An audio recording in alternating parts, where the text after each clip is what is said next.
Jure, hvala, ker si povabil Katjo. Na zdravje. Še skupaj. Medtem ko so si spodaj dekleta vedno bliže, pa se na precejšnjo bližino pripravljata tudi Katja in Jure. Jaz mislim, da se Jure kar dobro znajde, no. Zato, da bi pač prvi zmenek. Da je bil kar ok, res je bil pač dober. Meni je bilo vse ok. V Juretovi postelji leži omamna mladenka v spodnjem perilu. Jure pa se odloči, da bi bila najboljša poteza v tem trenutku polnočno čiščenje oken.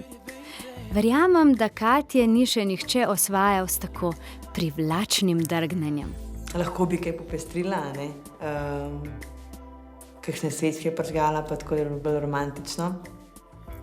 Sam vse je bilo pač za prvič, ko so skupaj preživela noč, mislim, da je bilo pač ok. Ful se je bilo sproščeno, no, res. Sem se mogoče malo bolj odprla, sem imela tudi pač take debate, bolj tudi take osebne,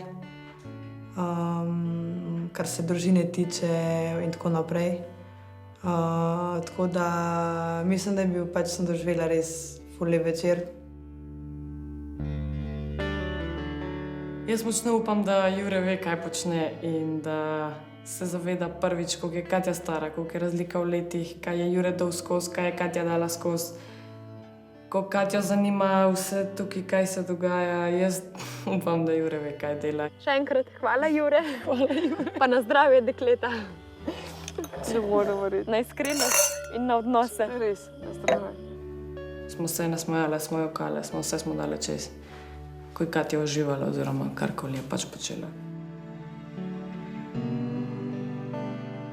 Jaz mislim, da preostala dekleta, mislim, da še imajo šanse, ker vsaka ima pač eno stvar, da jo, naprimer, jaz sem mlada,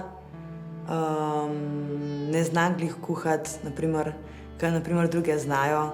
Jaz res nimam še toliko izkušenj, kot druge, mogoče pač Jure res išče pač punco, tako da vse zna, ne.